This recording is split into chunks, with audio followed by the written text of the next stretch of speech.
அன்பானவர்களுக்கு கோவிந்தராஜின் வணக்கங்கள். ஸ்வயம் application fill பண்ணக்கூடிய procedure, அதில் இருக்கக்கூடிய சந்தேகங்கள், தீர்வுகள் அப்படின்னு 2 வீடியோ போட்டிருந்தோம். இதையும் தாண்டி நிறைய சந்தேகங்கள் உங்களிடமிருந்து வந்தது. அந்த சந்தேகங்களுக்கான தீர்வுகள் 2ஆம் பகுதியாக இந்த வீடியோவில் நம்ம பார்க்கலாம்.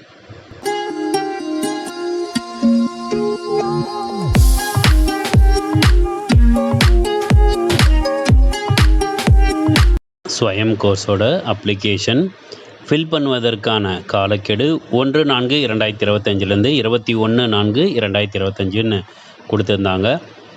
இப்போது இந்த அப்ளிகேஷனை நம்ம ஃபில் பண்ணிகிட்டே வரும் பொழுது நிறைய சந்தேகங்கள் மாணவர்களிடையே ஏற்படுகிறது. மாணவர்கள் இருக்கக்கூடிய சந்தேகங்களை உடனுக்குடனே நான் அவங்களுக்கு அனுப்பிச்சிட்ருக்கேன்.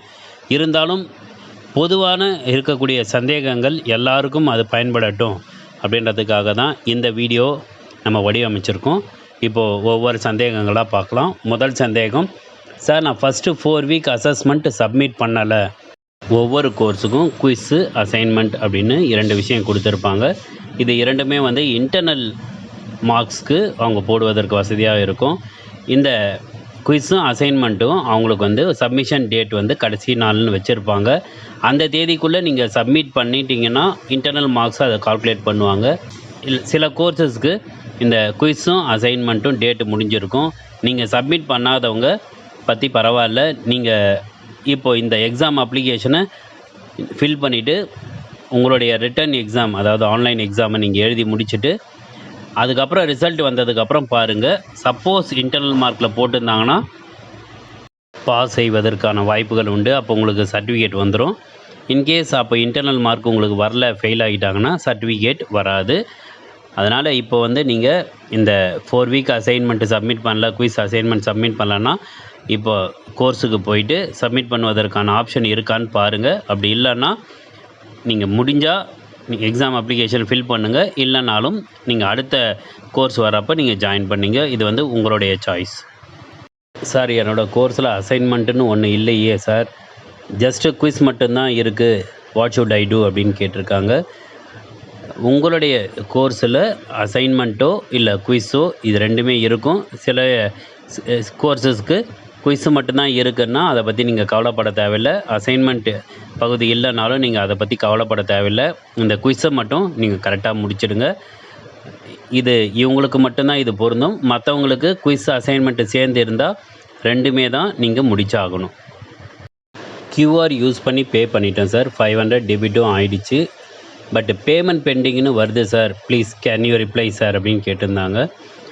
இந்த பேமெண்ட் இஷ்யூ வரும்போது பேமெண்ட்டு நீங்கள் பண்ணிகிட்ருப்பீங்க, ஸ்கேன் பண்ணிகிட்ருப்பீங்க. அது UPI ID மூலமாகவோ இல்லை கிரெடிட் கார்டு, டெபிட் கார்டு இந்த வழியில் பண்ணிவிட்டு எல்லாமே முடித்ததுக்கு அப்புறம் கூட சில பேருக்கு அப்ளிகேஷன் ஃபைனல் ஸ்டேஜில் வரமாட்டேங்குது, ஃபைனல் அப்ளிகேஷன் வரமாட்டேங்குது. அந்த மாதிரி இருக்கிறவங்க என்ன பண்ணுங்கன்னா, இந்த பேமெண்ட்டு முடித்ததுக்கப்புறம் உங்களுடைய பேங்க் ஸ்டேட்மெண்ட்டை ஒரு தடவை செக் பண்ணிங்க, காசு எடுத்துகிட்டு இருக்காங்களான்னு. 2வது, நீங்கள் கூகுள் பே இல்லை ஃபோன்பே இல்லை பேடிஎம் இந்த மாதிரி எடுத்துருந்தீங்கன்னா உங்களுடைய டிரான்சாக்ஷன் ஹிஸ்ட்ரியில் போய் பாருங்கள். அந்த டிரான்சாக்ஷன் ஹிஸ்ட்ரியில் காசு டெபிட் ஆகியிருந்ததுன்னா -500 அப்படின்ற மாதிரி வரும். அப்படி வந்துட்டு இருந்ததுன்னா நீங்கள் ஒரு 2 ஹவர்ஸ் கழித்து செக் பண்ணுங்கள். உங்களுக்கு ஃபைனல் அப்ளிகேஷன் வருவதற்கான வாய்ப்புகள் உண்டு. அதனால் நீங்கள் அந்த மாதிரி இஷ்யூஸ் வந்ததுன்னா ஒரு 2 ஹவர்ஸ் கழித்து அதுக்கப்புறம் உங்களுடைய லாகினில் போயிட்டு அப்ளிகேஷன் நம்பர், பாஸ்வேர்டு கொடுத்து அந்த கொடுத்துருக்கிற நம்பரை கொடுத்துட்டு உள்ளே லாகின் பண்ணி பாருங்கள். அந்த டைமில் பேமெண்ட் சக்ஸஸ்ஃபுல்னு வருவதற்கான வாய்ப்புகள் உண்டு. Sir, I have taken English in daily life as my Swayam course. It is an elective course. Is this course okay for the issue of B.Ed certificate from TNTU University? அப்படின்னு கேட்டிருந்தாங்க. இதில் நீங்கள் English இன் daily life மாதிரி பல courses இருக்கிறது. B.Ed certificate உங்களுக்கு கிடைக்கணுன்னா TNTUவில் minimum 1 credit கோர்ஸாவது நீங்கள் பண்ணியிருக்கணும். அந்த 1 கிரெடிட் நீங்கள் செலக்ட் பண்ண கோர்ஸுக்கு இருக்குதான்னு பார்த்துங்க. இன்கேஸ் நீங்கள் செலக்ட் பண்ண கோர்ஸில் 1 கிரெடிட் கூட இல்லை அப்படின்னா நீங்கள் வேறு கோர்ஸு தான் செஞ்சாக வேண்டும். அதில் மட்டும் கொஞ்சம் கேர்ஃபுல்லாக இருங்க. Sir, child development course exam questions type எப்படி சார் வரும், அப்ஜெக்டிவ் டைப்பா ஆர் ரிட்டன் டைப்பா அப்படின்னு கேட்டிருக்காங்க. அதில் வந்து ஏற்கனவே இந்த ஸ்வயமில் அவங்களுடைய நோட்டீஸில் கொடுத்துருக்காங்க. ஒவ்வொரு சப்ஜெக்ட்டும் யார் கண்டக்ட் பண்ணுறாங்க, என்ன மாதிரியான கொஷின்ஸ் வரும், என்னைக்கு எக்ஸாமு, எந்த ஷிஃப்ட்டு, இது எல்லா டீட்டெயில்ஸும் கொடுத்துருக்காங்க. அதன்படி சில கோர்சஸ்க்கு ஹைப்ரிட்னு இருக்கும். ஹைப்ரிட்னா கம்ப்யூட்டர் பேஸ்டு டெஸ்ட்டும் ப்ளஸ் சப்ஜெக்டிவ்க்கு இருக்கும். அது ஒவ்வொரு கோர்ஸுக்கும் அது வந்து மாறுபடும்ன்றதுனால இதை நம்ம சொல்ல முடியாது. இதே சைல்டு டெவலப்மெண்ட் எஜுகேஷனுக்கு அவங்க என்ன சொல்லியிருக்காங்கன்னா, இது சிபிடி, அதாவது கம்ப்யூட்டர் பேஸ்டு டெஸ்ட்டு தான். 17/5/2025 ஷிஃப்ட் 2ன்னு அவங்க கொடுத்ததுனால இந்த சைல்டு டெவலப்மெண்ட் கோர்ஸுக்கு அப்ஜெக்டிவ் டைப் கொஷின்ஸ் தான் வரும். ஆல்ரெடி ரிஜிஸ்டர்னு வருது சார், என்ன பண்ணலாம் அப்படின்னு கேட்டிருக்காங்க.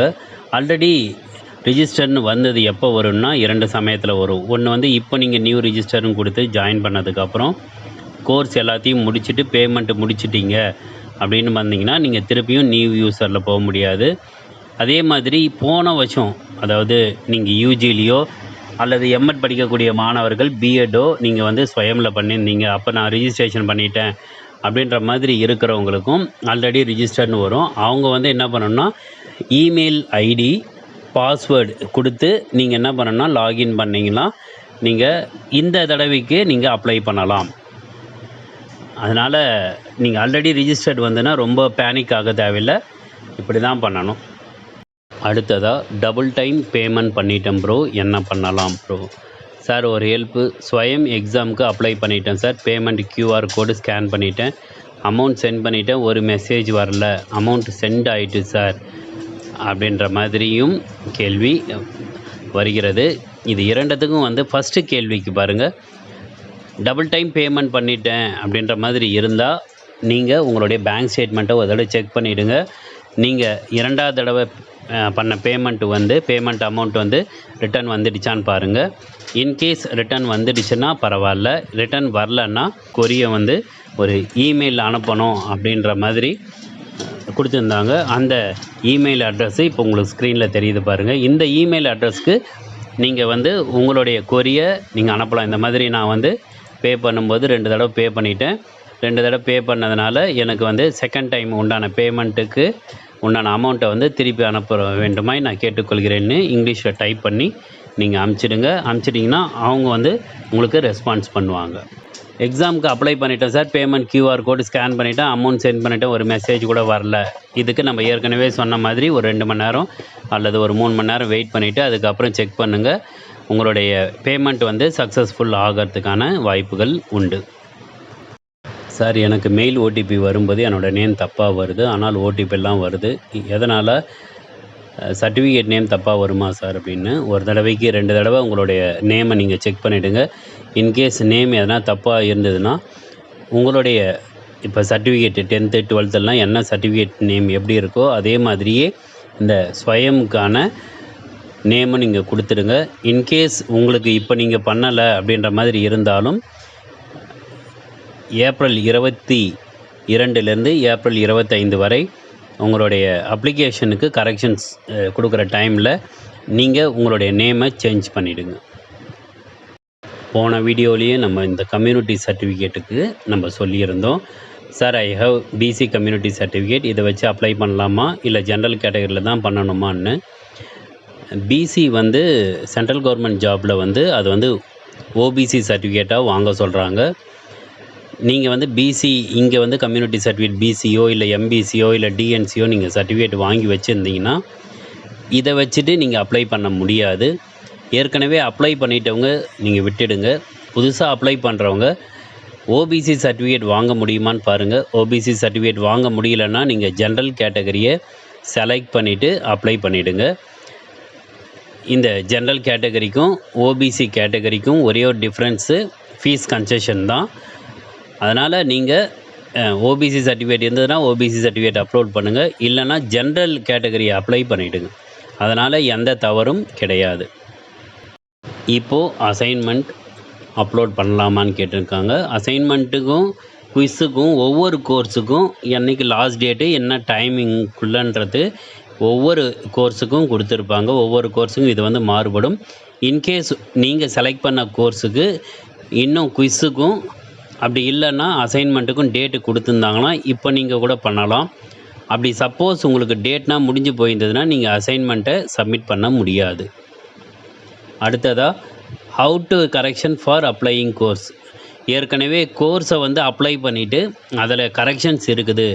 நேம் கரெக்ஷனாக இருக்கலாம், ஃபாதர்ஸ் நேம் கரெக்ஷனாக இருக்கலாம், இல்லை நம்ம முந்தின வீடியோவில் கொடுத்த மாதிரி ஃபோட்டோவுக்கு பதிலாக பேன் கார்டோட ஃபஸ்ட்டு பேஜ் நான் கொடுத்துட்டேன். இந்த மாதிரி டவுட்ஸ் இருக்கிறவங்க, இல்லை கரெக்ஷன்ஸ் பண்ணணும்னு விரும்புகிறவங்க 23/4/2025 25/4/2025 வரை நீங்கள் கரெக்ஷன்ஸை மேற்கொள்ளலாம் அப்படின்னு ஸ்வயமில் கொடுத்துருந்தாங்க. அதனால் அந்த 3 நாட்களில் நீங்கள் வந்து உங்களுடைய கரெக்ஷன்ஸை நீங்கள் வந்து மேற்கொள்ளலாம்.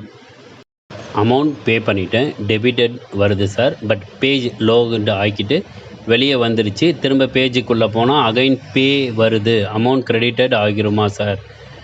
நீங்கள் இந்த மாதிரி வந்து பேஜ் வந்து ரீலோடு ஆகிடுச்சு, மறுபடியும் பேமெண்ட் ஆப்ஷன் காமிச்சது, நீங்கள் உங்களுடைய அமௌண்ட்லேருந்து டெபிட் ஆகிடுச்சு, உங்களுக்கு மெசேஜும் வந்துடுச்சுன்னா இன்னொரு டைம் நீங்கள் பண்ண தேவையில்லை. ஒரு 2 மணி நேரம் வெயிட் பண்ணிவிட்டு அதுக்கப்புறம் செக் பண்ணி பாருங்கள்.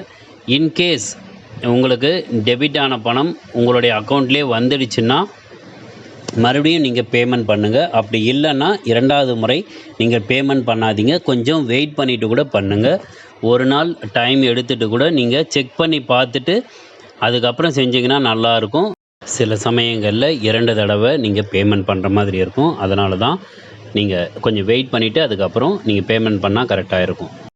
பேங்க் ஸ்டேட்மெண்ட் பேமெண்ட் சக்ஸஸ்ஃபுல்லி கம்ப்ளீட்டட்னு வருது, பட் அப்ளிகேஷன் சப்மிட் ஆகலைன்னு வரும்போது ஒரு 2 மணி நேரமோ அல்லது 3 மணி நேரமோ கழிச்சுட்டு மறுபடியும் நீங்கள் லாகின்ல போயிட்டு செக் பண்ணுங்கள். உங்களுடைய பேமெண்ட் சக்ஸஸ்ஃபுல்னு வருவதற்கான வாய்ப்புகள் உண்டு. ரொம்ப பதற்றப்பட வேண்டாம். அப்படி சப்போஸ் 2 மணி நேரம் கழிச்சும் வரலன்னா இன்னொரு 2 மணி நேரம் கழிச்சாவது நீங்கள் ட்ரை பண்ணி பாருங்கள். பாஸ்வேர்ட் இன்கரெக்ட்னு வருது, பாஸ்வேர்ட் ராங்குன்னு வந்துகிட்டே இருக்குது. நான் ஒரு பல தடவை ட்ரை பண்ணாலும் எனக்கு இன்வேலிட் பாஸ்வேர்டுன்னு வருது. அல்லது பாஸ்வேர்ட் கன்ஃபார்ம் பாஸ்வேர்டும் சேமாக வரல. இந்த மாதிரி நிறைய இஷ்யூஸ் வந்து இந்த பாஸ்வேர்ட் சம்மந்தமாக வருது. இந்த பாஸ்வேர்ட் சம்மந்தமாக வரக்கூடிய இஷ்யூஸை எப்படி சால்வ் பண்ணலான்னு நம்ம இப்போ பார்த்துடலாம். நம்ம ஏற்கனவே நீங்கள் ஸ்வயமில் போயிட்டு உங்களுடைய இமெயில் ஐடி செக்யூரிட்டி பின் கொடுத்து சப்மிட் அண்ட் சென்ட் ஓடிபி கொடுப்பீங்க. கொடுத்ததுக்கப்புறம் உங்களுடைய ஓடிபி வந்துடும். அந்த ஓடிபியும் அங்கே கொடுத்துற அந்த செக்யூரிட்டி பின்னையும் கொடுத்து நீங்கள் மறுபடியும் அந்த சப்மிட் கொடுப்பீங்க. சப்மிட் கொடுத்ததுக்கப்புறம் உங்களுக்கு அடுத்த பேஜில் வரும்போது உங்களுடைய நேம் கேட்கும். நேமுக்கு அப்புறம் உங்களுடைய father's name, mother's name, date of birth, அப்புறம் அப்ளிகேஷன் டைப்புன்னு கேட்கும். இந்த மாதிரி ஒவ்வொன்றா வந்துட்டுருக்கிறப்போ நீங்கள் என்ன பண்ணுங்கன்னா ஃபஸ்ட்டு ஸ்டெப்பே உங்களுடைய நேம் இருக்கிற இடத்துல உங்களுடைய நேமை ஃபுல்லாகவே நீங்கள் டெலீட் பண்ணிவிட்டு உங்களுடைய நேமை ஒரு தடவை நீங்களே டைப் பண்ணிவிடுங்க. உங்களுடைய நேம் டைப் பண்ணிவிட்டு ஒரு ஸ்பேஸ் விட்டுட்டு உங்களுடைய இனிஷியல் போட்டுருங்க. அதே மாதிரி உங்களுடைய இமெயில் அட்ரஸ் அதுவே டிஃபால்ட்டாக வந்துடும். அடுத்தது ஃபாதர்ஸ் நேம் வரும் பொழுதும் அப்பா பேர் ஸ்பேஸு இனிஷியல், மதர்ஸ் நேம் வரும்போது அம்மா பேர் ஸ்பேஸ் இனிஷியல், டேட் ஆஃப் பர்த்தை கொடுத்துடுங்க. அப்ளிகேஷன் டைப்பில் PAN card, driving licence, ration card இந்த மாதிரி இருக்கிற இடத்துல நீங்கள் எந்த டாக்குமெண்ட்டை நீங்கள் அப்லோட் பண்ண போகிறீங்களோ அந்த டாக்குமெண்ட்டோட நம்பர் கொடுத்துடுங்க.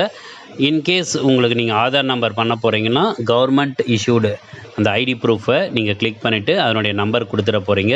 அடுத்தது பாஸ்வேர்டு வரும்பொழுது ஒரு அப்பர் கிளேஸ் லெட்டர் இருக்கணும், அதாவது ஒரு கேபிட்டல் லெட்டர், ஸ்மால் லெட்டர் இருக்கணும், அந்த மாதிரி ஸ்பெஷல் கேரக்டர்ஸ் இருக்கணும், நம்பர்ஸ் இருக்கணும். இது எல்லாமே கலந்து 8லேருந்து 13 கேரக்டர்னு கொடுத்துருந்தாங்க. நம்ம ஏற்கனவே ஒரு சஜஷன் மாதிரி கொடுத்துருந்தோம். உங்களுடைய பேரோட ஃபஸ்ட்டு லெட்டர் வந்து கேபிட்டல்லையும் உங்கள் பேரில் 4 அல்லது 5 லெட்டரை நீங்கள் வந்து போட்டுட்டு சிம்பிள் போட்டுட்டு நீங்கள் எந்த வருஷம் பிறந்தீங்களோ அந்த வருஷம் வந்து அந்த 4 டிஜிட் நம்பரை போட்டுட்டிங்கன்னா உங்களுக்கு கரெக்டாக வரும்னு கொடுத்துருந்தோம். சேம் ப்ரொசீஜரை இப்போயும் நீங்கள் ஃபாலோ பண்ணுங்கள். இன்கேஸ் உங்களுடைய பெயர் வந்து மீனா அப்படின்னு வச்சிட்டிங்கன்னா capital M, small E, small N, small A, பிறந்த வருஷம் 2000 அப்படின்னு இருந்ததுன்னா 2000ன்னு கொடுத்து இதே கன்ஃபார்ம் பாஸ்வேர்ட்லேயும் நீங்கள் கொடுத்துடுங்க. செக்யூரிட்டி கொஷின்ஸ் இருக்கும். அந்த கொஷினில் 2 கொஷின் இருக்கும். நீங்கள் நேம் ஆஃப் த ஃபஸ்ட்டு ஸ்கூல்னோ அல்லது பர்த் சிட்டின்னு இருக்கும். இது 2த்தில் ஏதாவது ஒன்று நீங்கள் செலக்ட் பண்ணிவிட்டு கீழே அதுக்கான செக்யூரிட்டி ஆன்சர்னையும் நீங்கள் கொடுத்துட்டு கீழே இருக்கிற என்டர் செக்யூரிட்டி பின்னை நீங்கள் கிளிக் பண்ணிவிட்டு ப்ரொசீட் கொடுங்க. அடுத்தது இன்னொரு பாப்அப் மெசேஜ் வரும். டு ரிஜிஸ்டர்னு வரும். எஸ் கொடுத்துட்டிங்கன்னா உங்களுக்கு அப்ளிகேஷன் நம்பர் உங்களுடைய இமெயில் ஐடிக்கு சென்றதாக அந்த பாப்அப் மெசேஜ் உங்களுக்கு வந்துடும். ஸோ நீங்கள் ஃபஸ்ட்லேருந்தே பண்ண வேண்டியது உங்கள் நேம்லேருந்தே மொத்தமாக நீங்கள் என்ட்ரு பண்ணிட்டு வர போகிறீங்க. நேமே என்ன பண்ணுன்னா பேக் ஸ்பேஸ் கொடுத்து க்ளீன் பண்ணிவிட்டு அடுத்தது உங்கள் பேரை நீங்கள் டைப் பண்ணிவிடுங்க. அதுவே கேபிட்டல் லெட்டரில் வந்துடும். உங்கள் பேரை கொடுத்துட்டு ஸ்பேஸ் இனிஷியல் நீங்கள் கொடுத்துட்டு இப்போ ட்ரை பண்ணி பாருங்கள். இந்த பாஸ்வேர்டு இன்கரெக்டு, பாஸ்வேர்டு ராங்கு, இந்த மாதிரி இஷ்யூஸ் வரது தவிர்க்கப்படலாம். இந்த வீடியோவில் எக்ஸாம் அப்ளிகேஷன் ஃபார்ம் ஸ்வயமுக்காக ஃபில் பண்ணும்போது ஏற்படக்கூடிய சந்தேகங்களுக்கான தீர்வுகள் 2ஆம் பகுதியாக நம்ம கொடுத்துருக்கோம். ஏற்கனவே நம்ம ஸ்வயம் அப்ளிகேஷனை எப்படி ஃபில் பண்ணணுன்ற ஸ்டெப் பை ஸ்டெப் ப்ராசஸும், எக்ஸாம் அப்ளை பண்ணும்போது ஏற்படக்கூடிய சந்தேகங்கள் மற்றும் தீர்வுகள் அப்படின்னு ஏற்கனவே வீடியோ போட்டிருந்தோம். அந்த 2 வீடியோக்களுடைய லிங்க்கும் டிஸ்கிரிப்ஷனில் போகிறேன், நீங்கள் பார்த்துங்க. வேறு கருத்துக்களோ இல்லை வேறு சந்தேகங்களோ இருந்தால் நீங்கள் கமெண்ட் பாக்ஸில் நீங்கள் போடுங்க. அதற்கான தீர்வுகள் எனக்கு தெரிந்தவரை உடனுக்குடனே நான் ரிப்ளை பண்ணிடுறேன். மீண்டும் அடுத்த சந்திப்பில் நாம் பார்க்கலாம். நன்றி.